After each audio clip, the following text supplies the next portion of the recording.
ለመናገር የኢትዮጵያ ተመካክሮ እንበል ብሎ ተደዋውሎ ያበደበት ዘመን የዘመን እውነቱን ለመናገር ሰው ተመካክሮ ይነግዳል። እኛ ተመካክረን አበድ እውነቱን ለመናገር ዛሬ የምንሰማው በየሚዲያው የምንሰማው ባህር ዳር የተፈጸመውን አሰቃቂ ወንጀል መቀሌ ተሰሙታላችሁ፣ አዋሳ ተሰሙታላችሁ፣ ናዝሬት፣ አዳማ፣ ጅጅጋ ተሰሙታላችሁ። ይሄ ማለት ምን ማለት ነው? ልናብድ ነውና እበዱ ተብለን ተደዋውለን እንደው ሰይጣን የዓመት ፈቃድ ቢወጣና ቁጭ ቢል ወከለ እንሰራለን ብሎ የሚመዘግቡ ሰዎች አሉ፣ ክፉ ሰዎች። እውነቱን በጣም እናዝናለን። እና ቤተክርስቲያኒቱ በዚህ በኩል እየተናጠች እየተበጠበጠች ትኖራለች። ታውቃለህ ግን እርግጠኛ ሆነን እንናገራለን። ማይበሩን ታልፈዋለች፣ ሞገዱን ታልፈዋለች፣ ትሻገረዋለች። ምክንያቱም መስራቿ ማን ስለሆነ ቅዱስ ጴጥሮስ እኔ ማን ነኝ ብሎ ለጠየቀው ጥያቄ ክርስቶስ አንተ የሕያው እግዚአብሔር ልጅ ነህ ብሎ ሲመልስ ክርስቶስ ምንድን ነው ያለው? ገና እስካሁን ድረስ ከዓለም ከህዋ ሳይንስ ዩኒቨርሲቲ የሚባለውን ገና 94% ምን እየተከናወነ እንደሆነ አይታወቅም። እግዚአብሔር ሰውን ሲፈጥር በቀላሉ ነው የፈጠረው። አልወጣም፣ አልወረደም፣ ጭቃ አላቦካም፣ ሌላ ምርምር አላደረገም። ምክንያቱም እኛ የሙከራና የምርምር ውጤቶች አይደለንም። የባህሪያዊ ዕውቀቱ የመመሪያ የትእዛዝ ውጤቶች ነን። ዛሬ እኛን ለመፈወስ የዓይን ሐኪም ለብቻ ነው፣ የጥርስ ሐኪም ለብቻ ነው፣ የኩላሊት ሐኪም ለብቻ ነው፣ የጉበት ሐኪም ለብቻ ነው። ተከፋፍለው ነው ሰዎቹ እያጠኑ ያሉት። ምክንያቱም በጅምላ ሰው ማጥናት አልተቻለም። የልብ ሐኪም ታውቃላችሁ፣ በቀዶ ጥገና ልብ የተቀየረላቸው ሰዎች አሉ። ክፋታቸው ግን መቀየር አልተቻለም፣ ጥመታቸው መቀየር አልተቻለም። ምክንያቱም ሳይንቲስቶች ደም በትክክል እንዲሰራጭ ሊያግዙ ይችላሉ፣ ሀሳብ እንዲሰራጭ ግን ማገዙ ይችላሉ። የለም እግዚኦ ፍጥር ልበ ንጹሐ ፍጥር ሊተ እግዚኦ፣ አቤቱ ንጹሕ ልብ ምን አድርግልኝ ፍጠርልኝ። ልጄ ሆይ ልብህን ስጠኝ። እግዚአብሔር ትንሽ ተናግሮ ትልቅ ነገር ማድረግ የሚችል አምላክ። ለዚህ ነው የወንጌል ትምህርት የዛሬ 2000 ዓመት ተነግሮ ዛሬም ይጣፍጣል፣ ዛሬም አዲስ ትኩስ ፈዋሽ ነው። የወደቁትን ያነሳል፣ የረከሱትን ይቀድሳል። እግዚአብሔር ኢየሱስ ክርስቶስ የሚበላ ዳቦ ነው ለተራቡት፣ የሚጠጣ ውሃ ነው ለተጠሙት፣ እርቃን ሸፋኝ ሙቀት ሰጭ ነው ለተራቆቱትና የነፍስ ብርድ የህሊና ብርድ ለተሰማቸው፣ ዘመድ ጤና ገንዘብ ለከዳቸው፣ ገደሉ ሜዳ ቀኑ ጨለማ ለሆነባቸው ሰዎች ሁሉ እግዚአብሔር ፈውስ መድኃኒት ነው እና በወንጌል ውስጥ ኢየሱስ ክርስቶስ ያስተማራቸው ትምህርቶች ተጽፏል። ይገርማቸው ትምህርቶቹ የተወሳሰቡ አይደሉም፣ የተራቀቁ አይደሉም። ከአቅም በላይ ሆነው የሚያስጨንቁ ከአቅም በታች ሆነው የሚናቁ አይደሉም። የእኛ ትምህርት ታውቃላችሁ፣ የግማሾቻችን ከአቅም በላይ ሆኖ ያስጨንቃል፣ የግማሾቻችን ከአቅም በላይ ሆኖ ይናቃል። ጥሩ ተኳሽ የሚባለው ልብ ራሱ ማለት ሲባል ከላይም ካለፈ ልክ አለ ከስም ጋር የክርስቶስ ትምህርት ልብ የሚነካ ነው፣ ልብ የሚለውጥ ነው፣ አስተሳሰብ የሚቀይር ነው። ለምን? በቀላሉ ስላስተማረ፣ አወሳስቦ ስላላስተማረ፣ አራቋንጥቆ ስላስተማረ። በእውነት ኢየሱስ ክርስቶስ እንደ ጌትነቱ እንደ አምላክነቱ ቢያስተምር እንኳን እኛ እነ ሚካኤል እነ ገብርኤል አይሰሙትም። ነገር ግን እኛ በምንረዳው ኩሽና ገብቶ እርሾ አንድ ሴት መቼም እርሾ የማያውቅ የለም። እርሻ ቦታ ሄዶ በዘር ነጋዴው ሱቅ ገብቶ በወረብ ወንዝ ወርዶ በሚጠመደው አሳና አሳውን በሰው መረቡን በወንጌል ዓለሙን በባህር አጥማጆቹን በሐዋርያት መስሎ በጣም በቀላሉ እንድንረዳው አድርጓል። ምክንያቱም ክርስቶስ ሰዎች እንዳደንቁ ሳይሆን እንዲድኑ ነው የፈለገው። ዛሬ እኛ ብዙ አድናቂ ያለን ይገርማቸዋል፣ ብዙ አጨብጫቢ ያለን ካጸደቅነው ይልቅ የሚያደንቀን ይበዛል። ታውቃላችሁ በነፍሱ ሳይነሳ ከኛ ጋር ብዙ ፎቶ ይነሳል። እኛ ደስ ይለናል፣ ይገርማቸዋል። ከእናንተ ብዙም ስለማንሻል እንዲህ ሞቅ እንደሚል ብታዩ ወደፊትም ታነሱ ከኛ ጋር ሞራል ይሆናል። ጥሩ ነው። የክርስቶስና የሐዋርያት ዓላማ ግን ሰዎች እንዲለወጡ ማድረግ ነው፣ እንዲቀየሩ ማድረግ ነው። ምዕመናን ትምህርት 3 አይነት ለውጥ ማምጣት አለበት። ደህና ዋላችሁ? እየሰማችሁ ነው? ስትወጡ ንገሩ። ትምህርት 3 አይነት ለውጥ ማምጣት፣ ዘመናዊ ምቱ፣ መንፈሳዊ ምቱ፣ ሃይማኖታዊ ምቱ፣ ሳይንሳዊ። 3 አይነት ለውጥ ያላመጣ ትምህርት ወይ ትምህርቱ ልክ አይደለም፣ ፖሊሱ ተበላሽቷል፣ ወይ መምህሩ ልክ አይደለም፣ ወይ ተማሪው ልክ አይደለም፣ ወይ የትምህርቱ የተተከለበት ቦታው ልክ አይደለም ማለት ነው። ያስተሳሰብ፣ ያነጋገር፣ ያሰራር ለውጥ ማምጣት አለበት። የክርስቶስ ትምህርት፣ የሐዋርያት ትምህርት፣ የሊቃውንት ትምህርት ለውጥ ለምን አመጣ? ምን አይነት ለውጥ አመጣ? እነሱ ሶስት ለውጦች አመጣ። አንድ ያስተሳሰብ ለውጥ አመጣ። በዚህ በቅዱስ ጳውሎስ ለሮሜ ሰዎች ሲነግራቸው ምን ብሏቸዋል? በልባቸው መታደስ ተለወጡ እንጂ ይህን ዓለም ተለወጡ።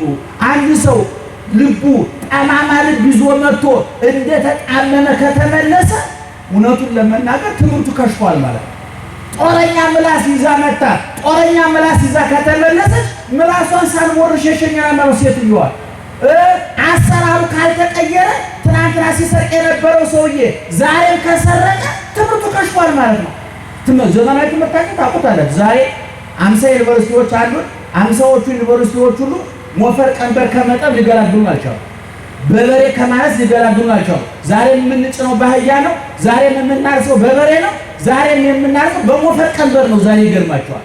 እራሱ ከዩኒቨርሲቲ ተመርቆ መጥቶ ከአባቱ ጋር ሞፈር ቀንበር እየቀረበ ወደ ታች ወርዶ ገበሬ ሆኗል። ይገርማል። ለምን? ትምህርቱ ለዋጭ አይደለም፣ ቀያሪ አይደለም። አስተሳሰቡ አልተለወጠም፣ አነጋገሩ አልተለወጠም፣ አሰራሩ አልተለወጠም። በሶስቱ ምንድን የክርስቶስ ትምህርት ይህን ለውጥ ነው ያመጣው።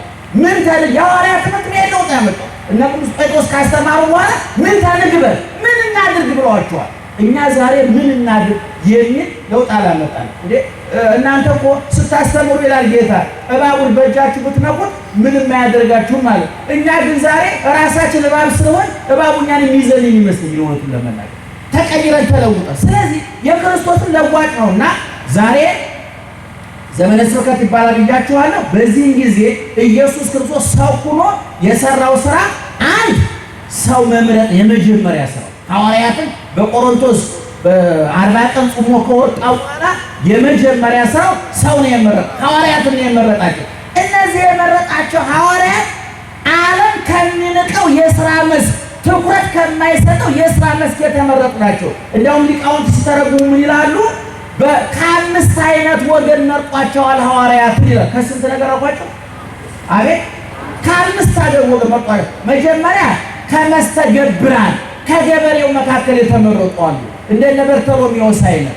ሁለተኛ ከመጸባን ከቀራጮች የገቢ ግብር ከሚሰበስቡት መካከል እንደነ ማቴዎስ አይነቶቹ ማለት ነው። ሶስተኛ ከመሰግራን አሳ ከሚያጠምዱት መካከል የተመረጡ አሉ። አራተኛ ከሐናጽያን ከግንበኞች መካከል የተመረጡ አሉ። አምስተኛ ከአናምያን መካከል የተመረጡ አሉ። ከየሥራ መስኩ ሰብስቦ አስተሳሰባቸውን፣ አነጋገራቸውን፣ አሰራራቸውን ለውጦ ወደ ዓለም ላካቸው እና በዚህ በወንጌሉ በዛሬ በተነበበ ወንጌል መጀመሪያ እነ ጴጥሮስን እነ እንድርያስን መረጠ። ቀጥሎ ፊልጶስን ጠራውና ፊልጶስ ደግሞ ክርስቶስን ሲያገኘው እንደገና ሄዶ ወንድሙ ናትናኤልን ጠራው። ምን ብሎ ነው የጠራው? ኧረ ናትናኤል ሙሴ በኦሪት ነቢያት በትንቢት የተናገሩለትን በደንብ ስሙ ይመናል። ሙሴ በኦሪቱ ዘጸሐፈ ሙሴ ወነቢያት ነቢያት በትንቢታቸው የተናገሩለትን የናዝሬቱን ኢየሱስ የዮሴፍን ልጅ አገኘ ነው ያለው። ደህና አደራችሁ፣ ደህና ዋላችሁ። የማንን ልጅ? አቤት የማንን ልጅ? የዮሴፍን ልጅ አገኘ ነው። ማን ነው ባዩ? ፊልጶስ። ለማን? ለናትናኤል ምስክርነት ሰጥቶት ማለት ነው። ና እስቲ ኧረ እባክህ አለ ናትናኤል ከናዝሬት ደግ ሰው ሊወጣ ይችላል ወይ የምትለኝና የናዝሬት ጠባይ አንድ አይነት አይደለም። እንግዲህ አንዳንድ ሰፈር አለ አይደለ? የነገሬ ሰፈር አሁን አዲስ አበባ የሀብታሞች ሰፈር ተብሎ የተመደባለ፣ የድሆች ሰፈር ተብሎ የተመደባለ፣ የባለስልጣኖች ሰፈር ተብሎ የተመደባለ። እንግዲህ ሀብታሞቹ ሰፈር ያልታወቀባቸው በመኪና የተጠለሉ ድሆች አሉ። ድሆቹ ሰፈር በድህነት የተጠለሉ ደግሞ ሀብታሞች ሊሆኑ ይችላሉ። የዓለም ስያሜ ነው። ናዝሬት የምትባለው የወሮ በላ የማጅራት መቼ ሀገር ናት። አዳማ ናዝሬት እያልኳቸው አይደለም እንዳታጣሉ። ኢየሩሳሌም ያለችው ደህና ዋላችሁ። የኢየሩሳሌም ማለት ነው። ይችኛዋ እንደ ባህር ዳር ናት። እንደ ባህር ዳር እንደ ደሴ በቃ የወሮ በሉት ሁላችሁ። እኔ እውነቱን ለመናገር የኢትዮጵያ ተመካክሮ እንበል ብሎ ተደዋውሎ ያበደበት ዘመን ይህ ዘመን። እውነቱን ለመናገር ሰው ተመካክሮ ይነግዳል። እኛ ተመካክረን አበድ። እውነቱን ለመናገር ዛሬ የምንሰማው በየሚዲያው የምንሰማው ባህር ዳር የተፈጸመውን አሰቃቂ ወንጀል መቀሌ ትሰሙታላችሁ፣ ሐዋሳ ትሰሙታላችሁ፣ ናዝሬት፣ አዳማ፣ ጅጅጋ ትሰሙታላችሁ። ይሄ ማለት ምን ማለት ነው? ልናብድ ነውና እበዱ ተብለን ተደዋውለን በጅላ ያበድን እስከሚመስለን ድረስ ማለት እና ከናዝሬት ና ያለው አልተከራከሩ። ለማንኛውም ና ያለ ምክንያቱም አባቶች ሲናገሩ ፊልጶስ ብዙ ትምህርት የለውም፣ ናትናኤል ግን ምሁረ ኦሪት ነው፣ ኦሪቱን በደንብ ያውቀዋልና ተከራክሮ መርታት አልቻለም። ስለዚህ በንግግር ሊረታው ስላልቻለ ናና እይና ተወስናለህ አለው። ይዞት መጣ። ገና ጌታ ሲያየው ይሄ ሽንገራ የሌለበት ክፋት፣ ተንኮል የሌለበት እውነተኛው እስራኤላዊ ገና ዛሬ መጣ ብሎ መሰከረለት። በኋላ ናትናኤል መደነቅ ጀመረ። የት ታውቀኛለህ ጌታዬ አለ። ርኢኩከ በታሕተ ዕፀ በለስ፣ ከበለሱ በታች እዛፉ ስር ቁጭ ብለህ ሳለ አውቅሃለሁኝ። ምን ማለት ነው? በአዳምና ሔዋን ባመጡት በበለስ ምክንያት በመጣው ፍዳ ተይዘህ በኃጢአት ውስጥ እያለህ አውቅሃለሁ። በበለሱ ስር እዛፉ ስር ቁጭ ብለህ ትሰራ የነበረውን ስራ አውቃለሁኝ አለው። ከዚያ በኋላ በአማን አንተ ውእቱ ወልደ እግዚአብሔር፣ የእግዚአብሔር ልጅ ነህ፣ ወአንተ ወንጉሶሙ ለእስራኤል፣ የእስራኤል ንጉሥ አንተ ነህ። ቅድም ፊልጶስ ናትናኤልን ሲጠራው የማን ልጅ አገኘን ብሎ ነው የጠራው? ሰምታችሁኛል? የማን ልጅ አገኘን ብሎ ነው የጠራው? ጮክ ብላችሁ ንገሩ በደንብ። የማን ልጅ? የዮሴፍን ልጅ አገኘን ብሎ ነው የጠራው። ናትናኤል ግን ከመጣ በኋላ ተምሮ ተቀይሮ በሚያየው ነገር ተቀይሮ የዮሴፍ ልጅ እንኳን አገኘው ነው ያለው አይደለም። የማን ልጅ አለው? የሕያው እግዚአብሔር ልጅ የእስራኤል ንጉሥ አንተ ነህ አለው። ፊልጶስ የሰጠው መረጃ እንዳቅሙ ነው። እውቀት ያድጋል። ምዕመናን እውቀት ያድጋል። በቤተ ክርስቲያናችን ወጣኒ፣ ማዕከላዊ፣ ፍጹም የሚባል አለ። ወጣኒ ጀማሪ የሚባል እኛ ጀማሪም አይደለንም ገና ሁሉም ስለሌለንበት እንደው በመጽሐፍ የተጻፈውን የምንናገረው ወጣንያን የሚባሉ፣ ማዕከላውያን የሚባሉ፣ ፍጹማን የሚባሉ። እነዚህ በወጣኒነታቸው የራቀውን ያያሉ፣ በማዕከላዊነታቸው የረቀቀውን ያያሉ፣ በፍጹምነታቸው የሩቁም የረቂቁም ባለቤት የሆነውን እግዚአብሔርን ያሉ ቅዱሳን ሲለው አሁን ፊልጶስ የሰጠው መረጃ ምንድን ነው ያለው? ነቢያት የጻፉለትን፣ ሙሴ የጻፈለትን፣ ነቢያት ትንቢት የተናገሩለትን የናዝሬቱን ኢየሱስ የዮሴፍን ልጅ አገኘ ነው ብሎ ተናገረ። አሁን ናትናኤል ሲመጣ ግን እውነትህን ነው የዮሴፍ ልጅ አይደለም ያለው። መጥቆ አልፎት ሄደ። ይገርማቸዋል። አልፎት ሄደ። አንተ የሕያው እግዚአብሔር ልጅ የእስራኤል ንጉሥ ነህ አለው። ይሄን ናትናኤል አታድቅ፣ ገና ወንዝ ዘያቢ ትሬኢ፣ ገና የበለጠ ነገር ታያለህ። እንዘ ይትረኃዋ ሰማያት፣ ሰማያት ሲከፈቱ ታያለህ። ወመላእክት እንዘ ያዕርጉ ወይወርዱ ሀበ እጓለ እመሕያው፣ መላእክት ወደ ሰው ልጅ ሲወጡ ሲወርዱ ታያለህ። ገና መላእክት ደረጃ ትደርሳለህ። ገና ትረቃለህ፣ ትመጥቃለህ። መንግሥተ ሰማያት አስገቢ፣ አስወጪ፣ አጽዳቂ፣ ኮናኝ፣ ሰጭ፣ ነሽ ትሆናለህ። ገና ትልቅ ደረጃ ትደርሳለህ ሲለው ነው ብለው ሊቃውንት ይናገራሉ። ለዛሬ የተፈለገው ምንባብ ሙሴ በኦሪት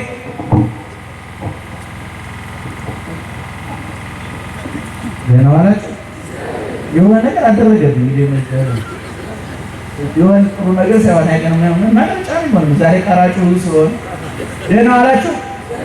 ስለዚህ ምዕመናን ባጭሩ ኑና እዩ ነው። አያችሁ ናትናኤልን ፊልጶስ ናትናኤልን የረታው መጥቶ ማየት ነው። እኔ ኦርቶዶክሳዊ ተዋሕዶ ቤተክርስቲያን እድለኛ ቤተክርስቲያን ስለሆነች ለስሜት ሕዋሳት የሚስማሙ ስራዎች አሏት። በዓይን የሚታይ ጽላቱ፣ ታቦቱ፣ ጸናጽሉ፣ ከበሮው፣ እምነቱ፣ ጸሎቱ አለ። በጆሮ የሚሰማ ዜማው፣ ቅኔው፣ ትርጓሜው አለ። በአንደበት የሚቀመስ የክርስቶስ ሥጋ አለ፣ የክርስቶስ ደም አለ።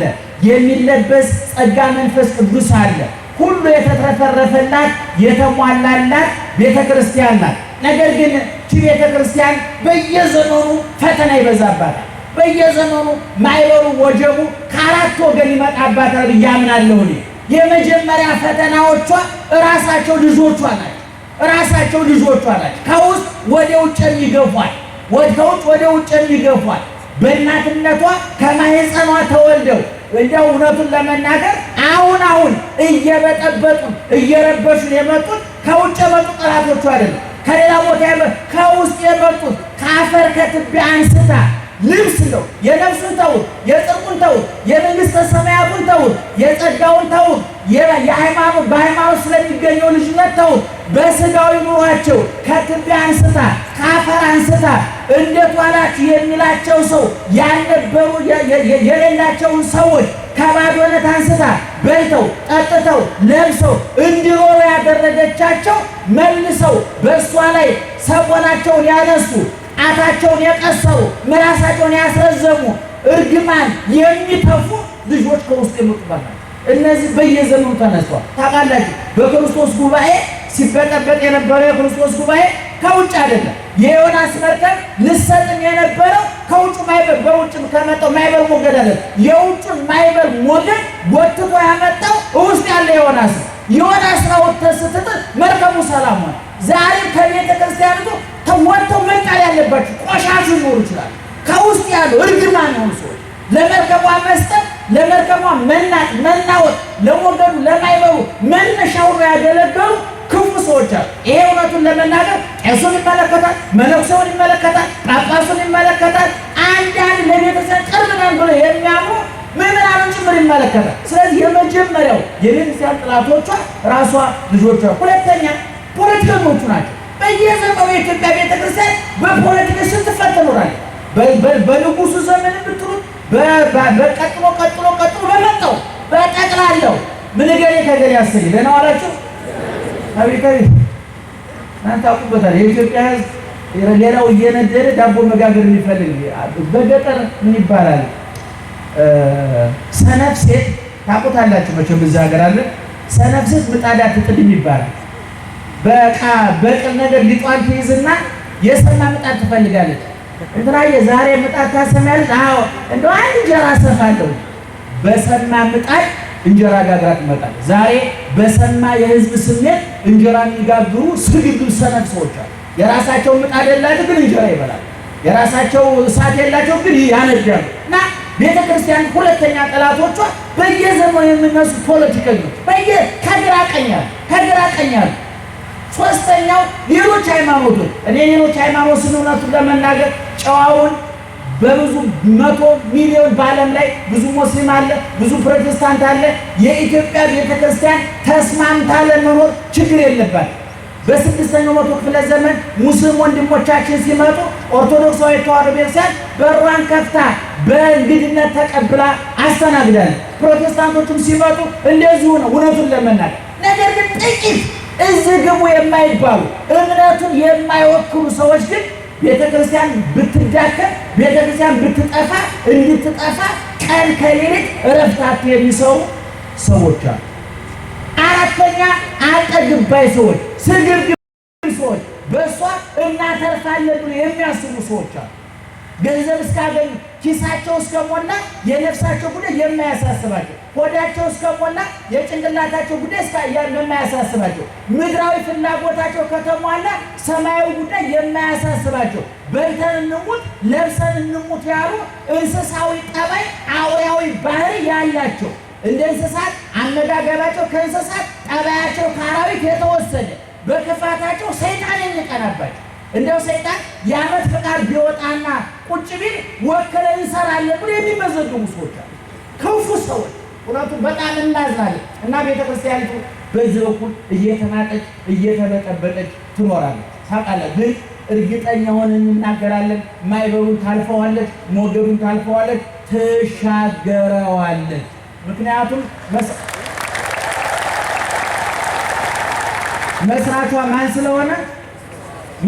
ማን ስለሆነ ቅዱስ ጴጥሮስ እኔ ማን ብሎ ለጠየቀው ጥያቄ ክርስቶስ አንተ የሕያው እግዚአብሔር ልጅ ነህ ብሎ ሲመልስ ክርስቶስ ምንድን ነው ያለው? አንተ ውእቱ ወልደ እግዚአብሔር ያው አንተ አለት ነህ። በአንተ አለትነት ላይ ቤተክርስቲያኔን እሰራታለሁ።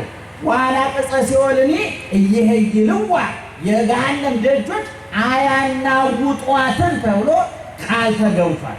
መስራቿ ትናንትና ነበረ፣ ዛሬ ያለ፣ ለዘላለም ይኖራል። ዘመን አይሽረውም፣ ቦታ አይቀይረውም፣ ሁኔታ አይገለብጠውም። እግዚአብሔር በምርጫ አይሸነፍም። እግዚአብሔር መፈንቅለ መንግስት አያሰጋውም። እንኳን አሁን ዓለም ሳይፈጠር ንጉሥ ነበረ። ዓለምን ፈጥሮ ንጉሥ ነው። ዓለምን ማሳልፎ እንደነገሰ ይኖራል። ቤተ ክርስቲያን ደግሞ የማን ቤት ናት?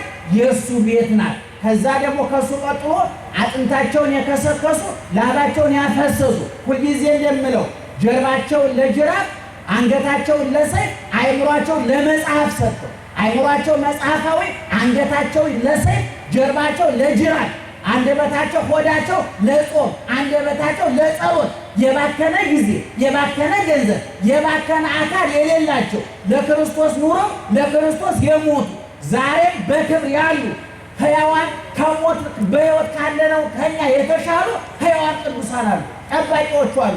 እነሱ መላእክት ይጠብቋታል፣ ጻድቃን ይጠብቋታል። መላእክት የቤተ ክርስቲያን ገበዝ ጠባቂዋ ድንግል ማርያም አለ።